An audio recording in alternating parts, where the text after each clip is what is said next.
Hello all, നമ്മൾ റീറിപ്പീറ്റേഴ്സിനോട് എന്ന് പറഞ്ഞിട്ട് ഒരു വീഡിയോ സീരീസ് തുടങ്ങിയിട്ടുണ്ടായിരുന്നു.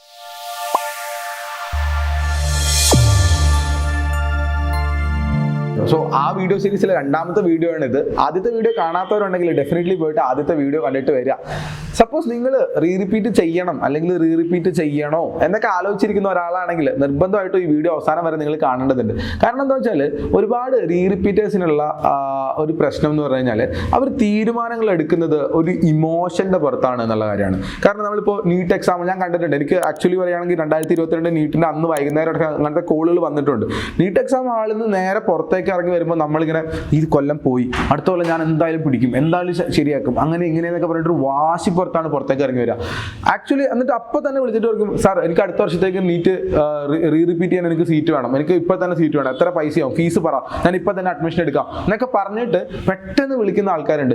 ആക്ച്വലി പറയുകയാണെങ്കിൽ അതൊരു വാശിയാണ്. ആ വാശിക്ക് നല്ലതാണോ എന്ന് ചോദിക്കുമ്പോൾ നമ്മൾ മനസ്സിലാക്കേണ്ട കാര്യം അതൊരു ഇമോഷന്റെ പുറത്തെടുക്കുന്ന തീരുമാനമാണ്. അതായത് പലതരത്തിലുള്ള ഇമോഷൻസ് ആയിരിക്കും. ഒരുപക്ഷെ വാശി തന്നെ ഒരു ഇമോഷനാണ്. അതല്ലെങ്കിൽ എന്തെങ്കിലും തരത്തിലുള്ള റിഗ്രറ്റോ, നമുക്ക് ചെയ്യാൻ പറ്റാത്തതിന്റെ വിഷമോ, അല്ലെങ്കിൽ ഒരു വേദനയോ, അങ്ങനെ പല തരത്തിലുള്ള ഇമോഷൻസ് എക്സ്പ്രസ് ചെയ്യുന്ന ഒരു അങ്ങനെ ഇമോഷണലി കുറച്ച് ട്രബിൾഡ് ആയിട്ട് നിൽക്കുന്ന ഒരു ടൈമിലാണ് നമ്മൾ ആ ഒരു തീരുമാനം എടുക്കുന്നത്. ഞാൻ റീറിപ്പീറ്റ് ചെയ്യും, സീറ്റിംഗ് കിട്ടാ, ഞാനിത് ചെയ്യും എന്ന് പറയുന്ന ഒരു സാധനം. സോ ഒരു കാര്യം ഞാൻ നിങ്ങളോട് തെളിച്ച് പറയട്ടെ, നമ്മൾ എന്തെങ്കിലും ഒരു കാര്യം ഒരു ഇമോഷന്റെ പുറത്ത് എടുക്കുന്ന ഒരു തീരുമാനം വട്ടവർ കേട്ടോ, അത് റീറിപ്പീറ്റ് ചെയ്യാന്ന് മാത്രമല്ല, എന്ത് തരത്തിലുള്ള നിങ്ങളുടെ ലൈഫിലേക്ക് മുന്നോട്ട് പോകുന്ന സമയത്ത് എന്ത് തരത്തിലുള്ള ഡിസിഷൻ ആണെങ്കിലും നിങ്ങളൊരു ഇമോഷന്റെ പുറത്ത് അല്ലെങ്കിൽ ഇമോഷണലി ഡിസ്റ്റർബ്ഡ് ആയി അത്യാവശ്യം ദേഷ്യപ്പെട്ടിരിക്കുമ്പോഴോ സങ്കടപ്പെട്ടിരിക്കുമ്പോഴോ അല്ലെങ്കിൽ ഭയങ്കര ഹാപ്പി ആയിട്ടിരിക്കുമ്പോഴോ നിങ്ങൾ എടുക്കുന്ന തീരുമാനങ്ങൾ അത്ര പക്വതയുള്ളതായിരിക്കില്ല എന്നുള്ളതാണ്. സോ നമ്മൾ എന്താ ചെയ്യേണ്ടതെന്ന് വെച്ചാൽ ലെറ്റ് ഇറ്റ് ഗോ. കുറച്ച് സമയം കഴിയണം. എന്തിനു വേണ്ടിയിട്ട്? ആ ഇമോഷന്റെ ടൈം പീരീഡ് ഒന്ന് കഴിയാൻ വേണ്ടിയിട്ടുള്ള ഒരു സമയം നമ്മൾ കൊടുക്കണം. നമ്മൾ റിലാക്സ്ഡ് ആവണം. നമ്മൾ നമ്മുടെ ഗ്രൗണ്ട് ലെവലിലേക്ക്, ഈ എക്സൈറ്റഡ് സ്റ്റേറ്റിൽ നിന്ന് പോയിട്ട് ഗ്രൗണ്ട് ലെവലിലേക്ക് നമ്മൾ തിരിച്ചെത്തണം. നമ്മളൊരു സാധാ എനർജിയുള്ള സാധാ ഒരാളായിട്ട് നിങ്ങളായിട്ട് തന്നെ നിൽക്കുന്ന ഒരു സമയത്തേക്ക് നിങ്ങൾ തിരിച്ചെത്തണം. അതിനുശേഷം നമ്മൾ മുന്നും പിന്നും ആലോചിക്കണം, രണ്ട് സൈഡിലും. ഞാൻ ഇനി റീറിപ്പീറ്റ് ചെയ്യണോ? ഞാൻ റീറിപ്പീറ്റ് ചെയ്യുകയാണെങ്കിൽ എന്തെല്ലാമായിരിക്കും അതിൻ്റെ അഡ്വാൻറ്റേജസ്? അല്ലെങ്കിൽ ഞാൻ ഇനി റീറിപ്പീറ്റ് ചെയ്യുന്നില്ല, ഞാൻ മറ്റൊരു കോഴ്സ് എടുക്കുകയാണ്, എന്തെല്ലാമായിരിക്കും അതിൻ്റെ അഡ്വാൻറ്റേജസ്, ഡിസഡ്വാൻറ്റേജുകൾ എന്തെല്ലാമാണ് എന്നുള്ള കാര്യങ്ങളൊക്കെ ആലോചിക്കണം. നമ്മൾ മാത്രം ആലോചിച്ചാൽ മതിയോ? പോരാ.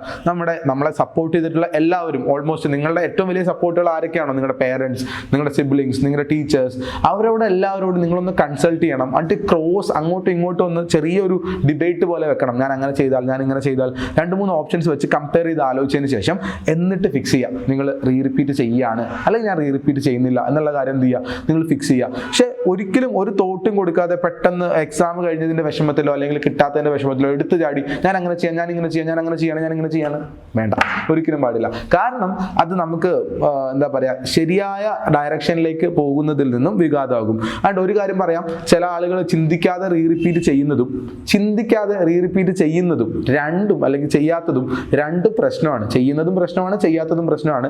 പ്രൊവൈഡഡ് ദാറ്റ് ഒരു without much of thoughts and also emotional thoughts, അതും ഭയങ്കര പ്രശ്നമാണെന്നുള്ള കാര്യം ഓർത്തിരിക്കുക. അതുകൊണ്ട് നിങ്ങൾ ഇമോഷണലി ഫ്രീ ആവാൻ വേണ്ടിയിട്ടുള്ള കാര്യങ്ങളൊക്കെ ചെയ്യുക. അതിനുശേഷം ഇതുപോലെ ഞാൻ പറഞ്ഞ പോലെ നിങ്ങളുടെ സപ്പോർട്ട് സിസ്റ്റംസ്, ഫ്രണ്ട്സ് ആവാം, ഫാമിലി ആവാം, ടീച്ചേഴ്സ് ആവാം, നിങ്ങളുടെ ഇൻസ്റ്റിറ്റ്യൂട്ട് ആവാം, അവരോടൊക്കെ ഡിസ്കസ് ചെയ്യുക. അതിനുശേഷം മാത്രമേ റീറിപ്പീറ്റ് ചെയ്യുക. ആൻഡ് ഓഫ് കോഴ്സ് റീറിപ്പീറ്റ് ചെയ്യാൻ എടുക്കുന്ന ഒരു തീരുമാനം, നമ്മളിപ്പോൾ ഡോപ്പയുടെ നീറ്റ് അസസ്മെന്റ് ടൂൾ ഉണ്ട്, DNAT, അതുപോലത്തെ ടൂൾസ് നിങ്ങൾക്ക് യൂട്ടിലൈസ് ചെയ്യാം. നമ്മളെ കോൺടാക്ട് ചെയ്ത് കഴിഞ്ഞാൽ അതിനകത്ത് നിങ്ങൾക്ക് പാർട്ടിസിപ്പേറ്റ് ചെയ്യാൻ പറ്റും. സോ അതിൽ വന്നു കഴിഞ്ഞാൽ നമുക്ക് തന്നെ പറഞ്ഞുതരാൻ പറ്റും എന്തെല്ലാം കാര്യങ്ങളാണ് ചെയ്യുക അല്ലെങ്കിൽ എന്തെല്ലാം കാര്യങ്ങളാണ് ചെയ്യരുതാത്തത് എന്നുള്ള കാര്യം പറഞ്ഞുതരാൻ പറ്റും. സോ ഞാനങ്ങനെ പറയാം, ഒരു അടിപൊളിയായിട്ടിരിക്കുക, നല്ലൊരു വൈസറായിട്ടുള്ള തീരുമാനം എടുക്കാം. ആൻഡ് ഓഫ് കോഴ്സ് നമ്മളുണ്ടാവും നിങ്ങളുടെ ഹെൽപ്പിന് വേണ്ടിയിട്ട്. നിങ്ങൾക്ക് ഇതുപോലെ റീറിപ്പീറ്റ് ചെയ്യുന്നതിനെ പറ്റിയിട്ടുള്ള എന്തെങ്കിലും ഡൗട്ടുകളോ കാര്യങ്ങളോ ഉണ്ടെങ്കിൽ ഡെഫിനറ്റ്ലി താഴെ കമൻസിൽ നമ്മളോട് ചോദിക്കുക. ഒരു വീഡിയോ ആയിട്ട് തന്നെ വന്നിട്ട് നിങ്ങൾക്ക് മറുപടി പറഞ്ഞു തരുന്നുണ്ടാവും. ആൻഡ് ഈ സീരീസിൽ ഇനിയും വീഡിയോസ് വരാനുണ്ട്. ഡിഫറെൻ്റ് ആയിട്ടുള്ള ഒപ്പീനിയൻസ്, ഡിഫറെൻ്റ് ആയിട്ടുള്ള സജഷൻസ് നിങ്ങൾക്ക് തരാനുണ്ട്. അത് കിട്ടാൻ വേണ്ടിയിട്ട് ചാനൽ സബ്സ്ക്രൈബ് ചെയ്യുന്നവരും പരിഗണിക്കുക, ബെല്ലൈക്കണും പ്രസ് ചെയ്ത് വെക്കുക. All the very best.